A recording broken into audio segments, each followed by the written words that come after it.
Hello, and welcome to Defining Deborah.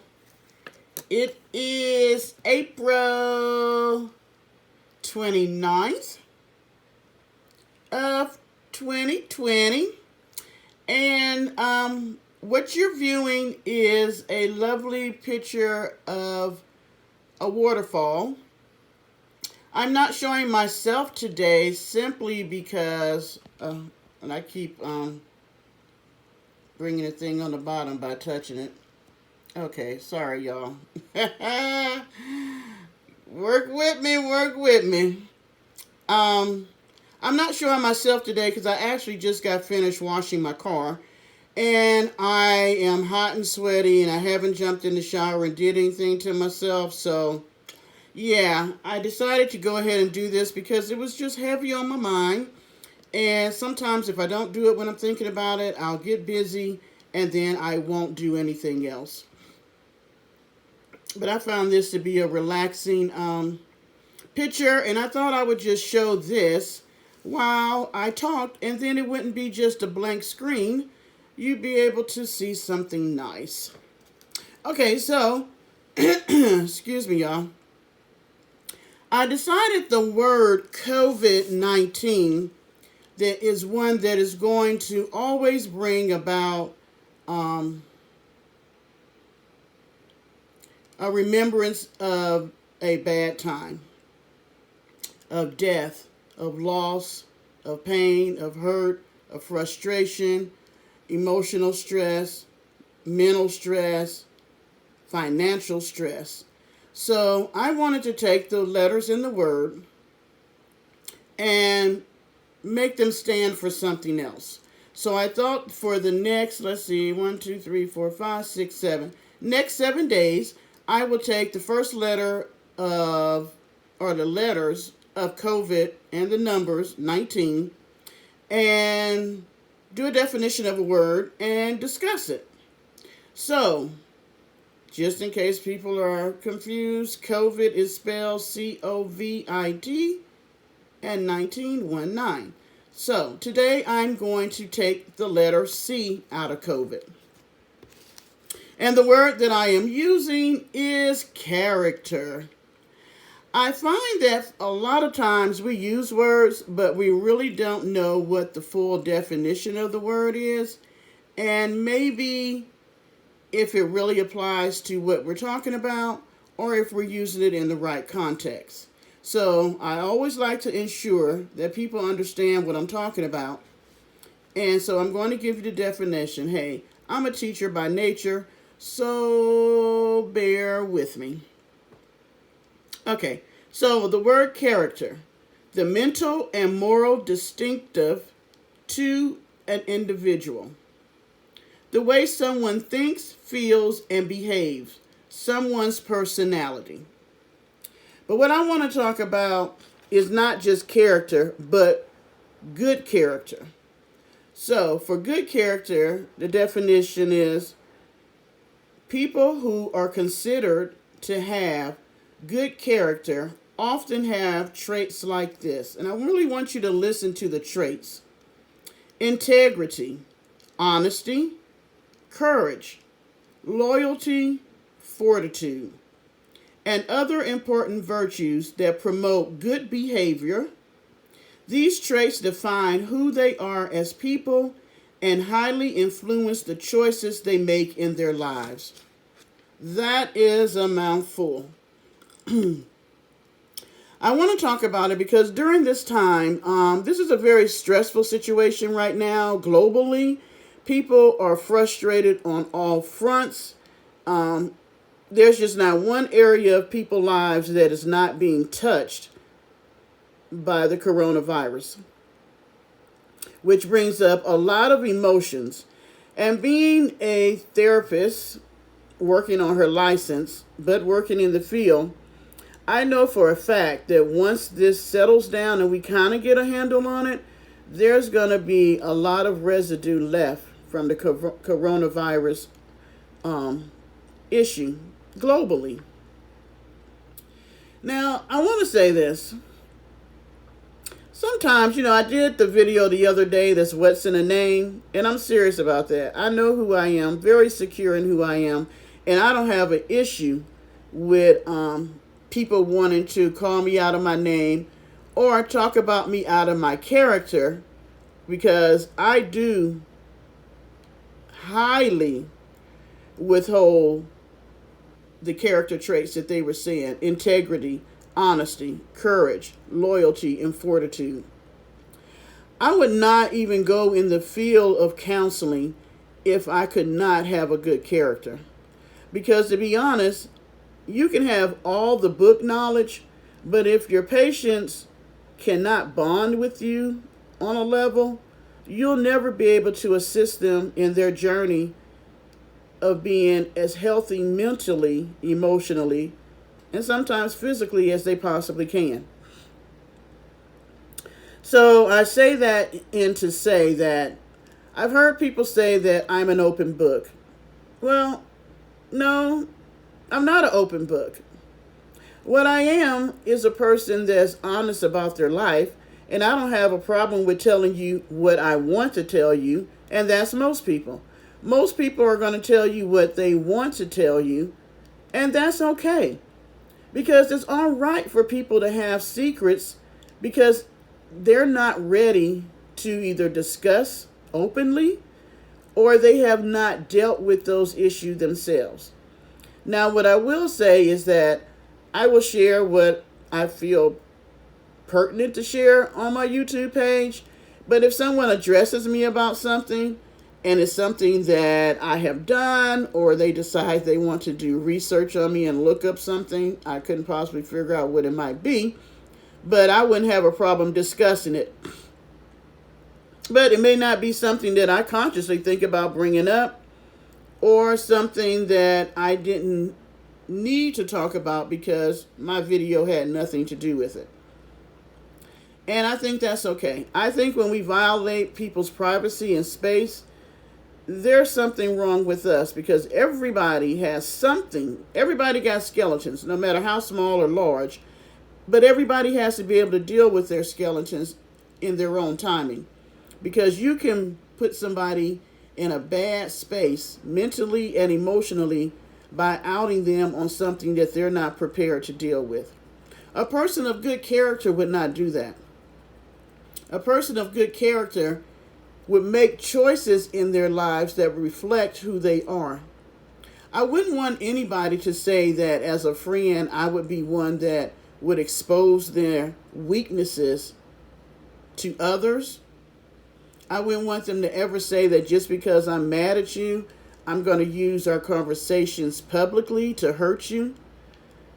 I'm just not that person. Now, when I was in my 20s, I might have done some of these things, but I'm 57 now, and I know better. And like I said before, each day I have the opportunity to lift another person up, to assist them to be the best them they can be, or I can tear them down and make them feel worse than they may already feel. I'm not in the business or the space to want to tear another person down.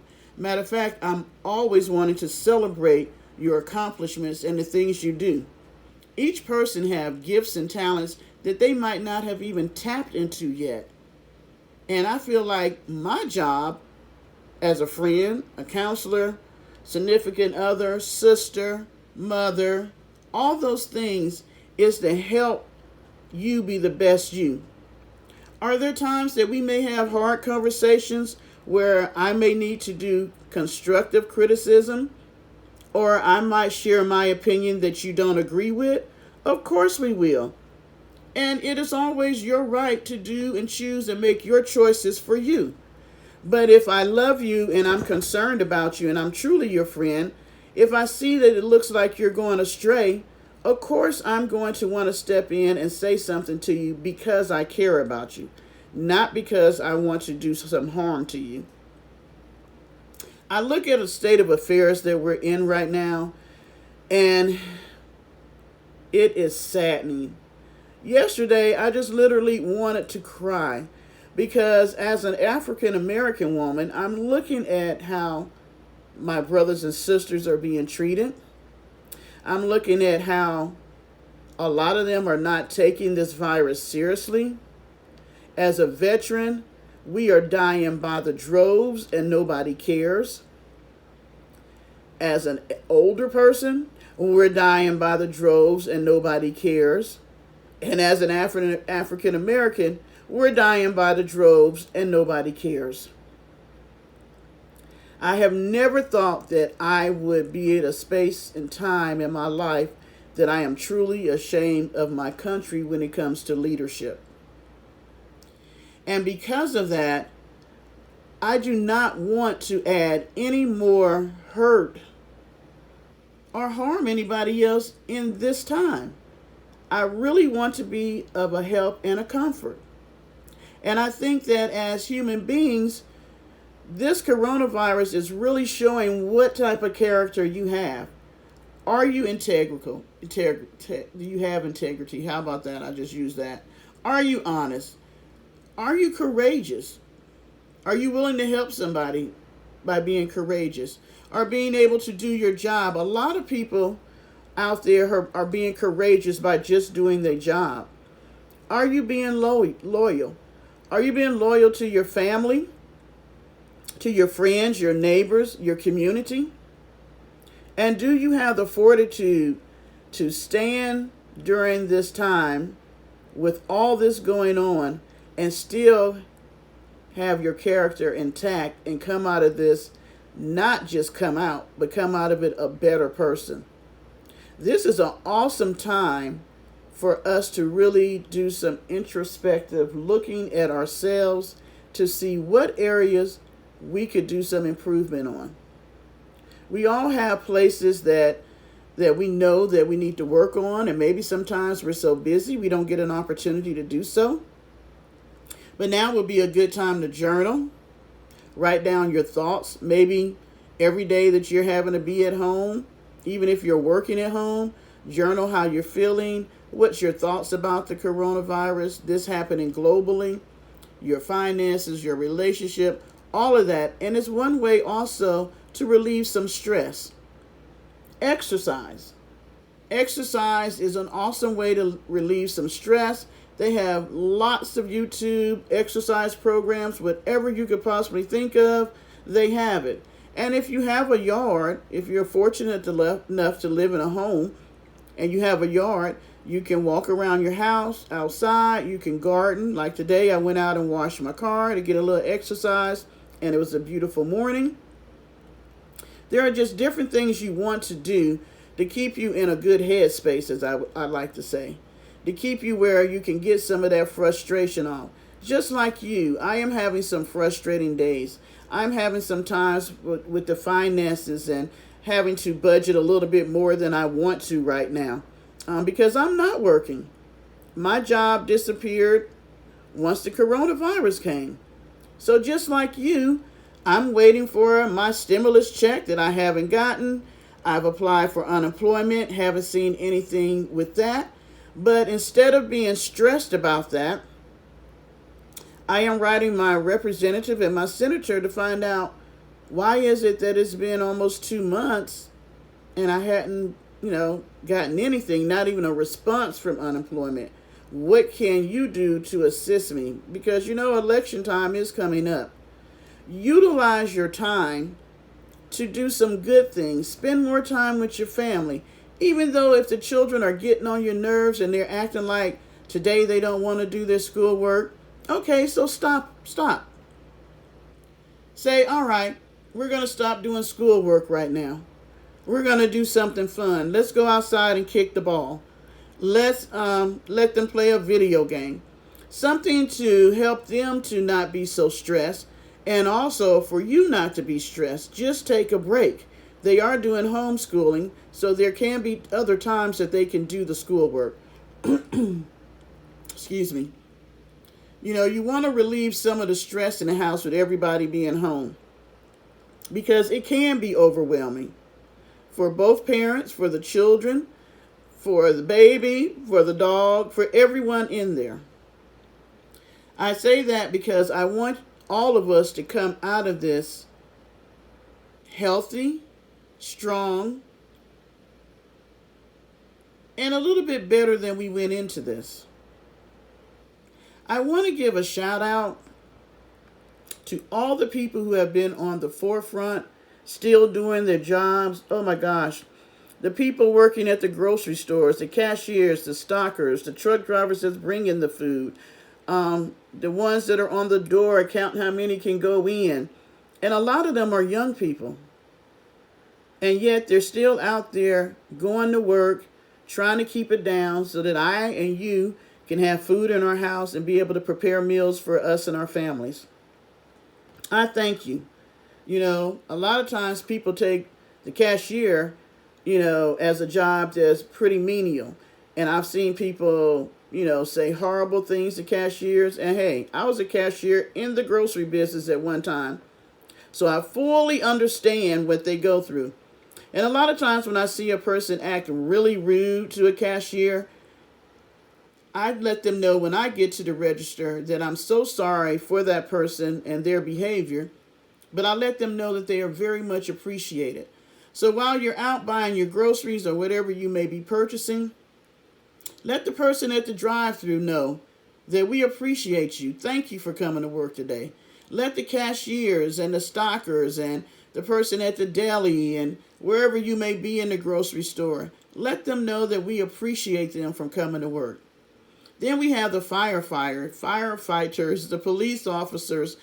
Oh gosh, I've heard that crime has gone down, but they may not be dealing with the normal crime, but now they're having to let people know, do social distancing, break things up. I was watching the New York City mayor. They had an incident there where a very famous rabbi passed, and so of course everybody wanted to get together because they were mourning. Well, it was a big mess because they were like, this city block was, I guess a few city blocks, was just packed with people. And the police officers had to come and have them disperse. But they were very upset, and I fully understand that that person was important to the community and you're mourning. But if you look at the fact that New York has had over 226,000 cases of the virus, you can fully understand why they are really pushing social distancing and kind of stay at home. I know people are bored, and we as Americans are so used to having our freedom to come and go and do as we please. And so for the government to tell you, you need to stay at home, or we're going to keep these businesses closed, we're not going to allow you to do this, that, and the other, it has become just a protest across the United States about this. But they're doing it for your ability to be able to go and do those things later on. My thing is, they should have it where you can sign a waiver. If you want to open up your business in a place where they're telling you not to, or if you want to go to the beach and go get your hair done and go at a restaurant and do all these things you want to do, okay, well, you sign a waiver for you and your family so that if you come down with the virus, you will not use the resources of the city or the state, such as the hospital, the ambulance, the police officers, and the firefighters, to assist you in any way. You'll just stay at home and work through the issues of the coronavirus because you chose to want to go out and do what you want to do. This is extremely serious. We have over 58,000 people now who have died in the United States. That's not people having it. We have over 1 million people who have contracted the disease. The virus. But over 58,000 who have died, passed away. And this is young, old, black, white, Hispanic, Asian, fat, skinny, long hair, short hair, pretty, what we would consider unattractive, short, tall. It doesn't matter, male, female. It doesn't matter. The virus could care less about all that. Everybody is on the same playing field to get the virus. We all may not be on the same playing field to get the same type of care, unfortunately, but we are on the same playing field to get the virus. I want to send a personal shout out to our nurses. I have a friend that's a nurse. She works for one of the VA hospitals in Virginia. Not going to say which one. I'm not going to say her name. She may not want me to. But I talk to her daily about what's going on with her and her job, and I talk to her and I want to know, how does it feel to have patients pass on you, die? Because I just seen where the doctor that worked in the ER in New York committed suicide behind the stress of dealing with patients and trying to keep them alive. And right now you have nurses and doctors who have never seen, sickness on this level, the magnitude of the people coming in and the things they need to do, and they're overworked and they're stressed, and this is not even taking in consideration all their family issues and things that are going on. They're tired, they're overworked, and yet they still get up and go every day. My friend goes every day. They took her, she was actually hadn't worked on the floor in years. She was working for an outpatient. Well, since they've closed the outpatient clinics, all the nurses have to go work on the floor. And she's actually working in ICU. And so to hear about the things she has to go through nightly, and then they went and changed the shift and put her on night shift. So it's just been a lot of changes. But you know what? For all of that, she still has her spirits up. She goes in there with a great attitude. She does what she has to do to take care of the patients. She has compassion and empathy. And I just marvel at the way the medical field has stepped up to do their job. And even the ones who are just graduating hadn't even got to walk, but they were willing to volunteer to go work in the hospital. The military doctors and nurses who are being sent to the civilian sector to work. The CNAs who had to come up and pretty much be sort of like more like a nurse than they've ever had to be before. The person that's, checking, the nurses and doctors who's checking to see if you have COVID-19. The ones who are administering the tests. Thank you. I know it's hot in some of all that protective gear that you have to wear. Thank you. Thank you, even though when you go in a patient's room or you're dealing with a person, you could possibly contract the virus. Thank you. Thank you for doing walking out good character. Thank you for having integrity and doing your job. Thank you for being honest and saying that, I may not want to do this because I'm fearful that I might bring it home to my family. But thank you. Thank you for the ones who said, I'm going to live in my basement or check myself into a hotel so I don't contaminate my household. Thank you for sacrificing, being away from your wife, your children, and all the things that you know. Thank you. Thank you for having the courage to go every single time you have to work and work your shift, knowing the possibility that you could contract this virus. Thank you. Thank you for having the loyalty to your profession, to still doing it and not running and said, I've decided that maybe I don't want to be a nurse anymore. Maybe I don't want to be a doctor anymore. Thank you. And thank you for having the fortitude and the strength to continue to work, even though you're overworked. There's not enough of you. There's more patients than there are in medical staff. Thank you for still staying and staying strong. I send out the biggest hug and kiss to all of you all. If I could wrap my arms around you and just give you a big old hug, I would. I send in prayer strength. I send in prayer more people to assist. I send in prayer that if you get burnt out and you're too tired, that you will be able to take some time to rest, and that the people over you will understand that you may need an extra day off. I pray for your families. I pray and cover you that when you go and deal with us as patients, that no harm will come to you. And I pray for your strength, and that at the end of the day, that you know that you are much needed, much loved, and we respect you and honor you for the work that you do. So as I said, This is almost 25 minutes in. I'm just going to repeat the word for the day for the C in COVID-19 is character. And that's the mental and moral distinctive to an individual. The way someone thinks, feels, and behaves, someone's personality. And what I really talked about today, not just character, but good character.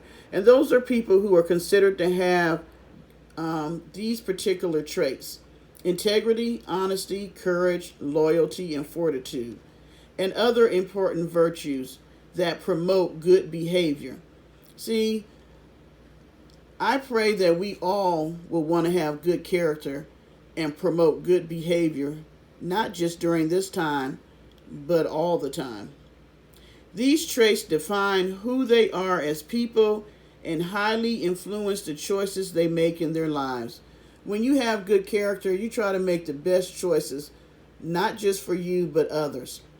And so while we are doing this stay at home and working through all that the virus has done and brought up, again, I say to you, try to do some things to help relieve the stress in your life. If you're a Christian or whatever your religion may be, pray, meditate, take a little time out for yourself. You may need to sit in the bathroom if you can't find any room in your house, or just take a little breather, take a bath. But while you're doing that, think about your own personal character. And do you fit in with good character? Are you a person of good character? And in saying all that, I'm going to end today. And thank you for tuning in to Defining Deborah. Please subscribe. I have a whopping 9 subscribers. Hey, I don't despise small beginnings. But if you like the things that I'm doing on this page, please, give me a shout out. Tell your friends to, tune in. I might be talking about something that they want to hear one day. I hope that I will always use this page as an uplifting avenue for not just me, but for others. So thank you for tuning in. Subscribe, hit the bell. Love you guys. Have a wonderful, wonderful Wednesday. Bye.